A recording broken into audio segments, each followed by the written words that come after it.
Hi guys, George here, Brighton Fan TV, take you through my thoughts on the game today against West Brom.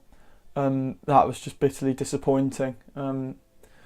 Conceding within 5 minutes, I've got to say their goal was quite exceptional actually. The delivery was good, and they'd obviously practiced that a lot on the pitch. You could see Evans getting ready before the corner even came in.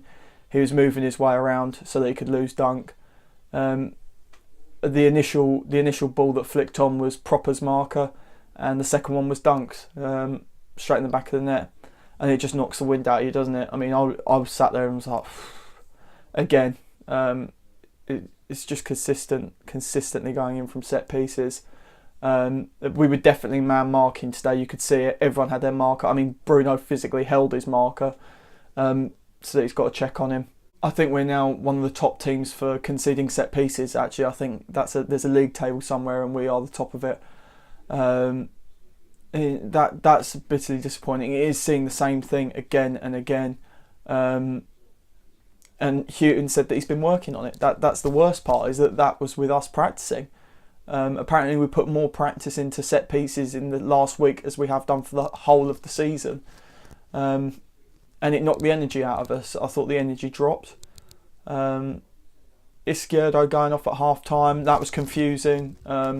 No injury to him, but whether it was tactical, Izquierdo wasn't great defensively today when normally he's great at running back, and put Solly March on instead, which it was a like for like change really. Izquierdo's got a few different qualities, but it wasn't game changing. They could easily have put 4 past us today. I reckon easily 4, and they could have had a penalty. I mean, Murray did handball it in the box. The finer points you can debate about that. The second goal was not as good as the first. Bong lost his man this time.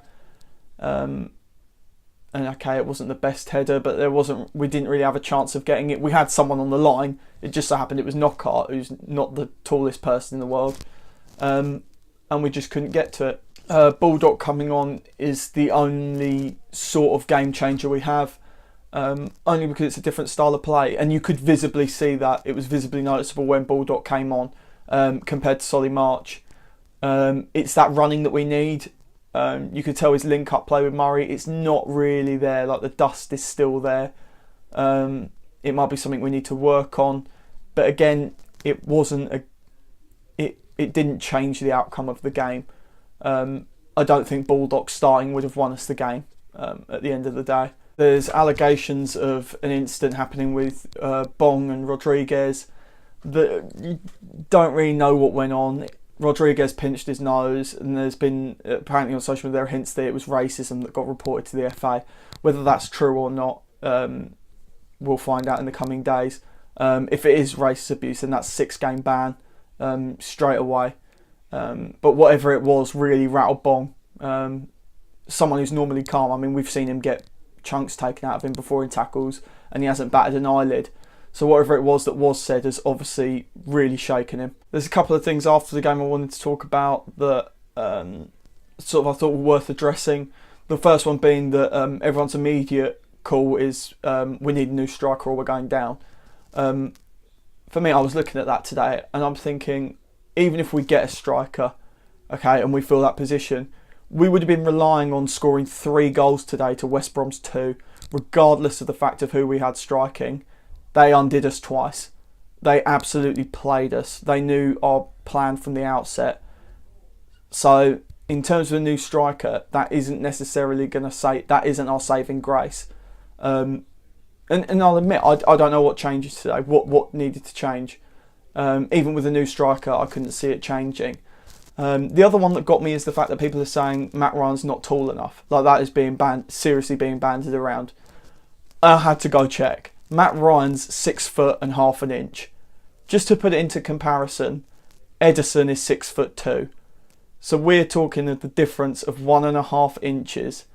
And I think that shows how desperate we are as a club, how desperate the situation has got, is that we're riding on the fact that Matt Ryan's 1.5 inches shorter than the top team in the Premier League. I mean, really.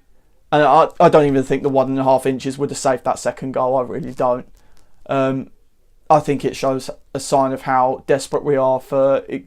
We're looking for something to blame everywhere we look. There were loads of players being called out today about who was at fault. I just think we got beat today. That's the easiest way I can look at it, is we got beat and we didn't have any answer. We didn't have an answer for it. The only saving grace is that Chelsea drew 0-0 today. You'd hope that with their confidence shot to bits, we'd have half a chance. I'm not optimistic, but I guess it increases your chances a tiny bit, minuscule amount. But we've just got to go on with our chins up. I mean, we're playing a dangerous game now. We're really close to relegation. There's only 3 points in it, depending on the result against Man United with Stoke on Monday. It'd be interesting to get other people's thoughts on the match, especially in what changes. What would you change? But this has been George for Brighton Fan TV, and we'll see you next week.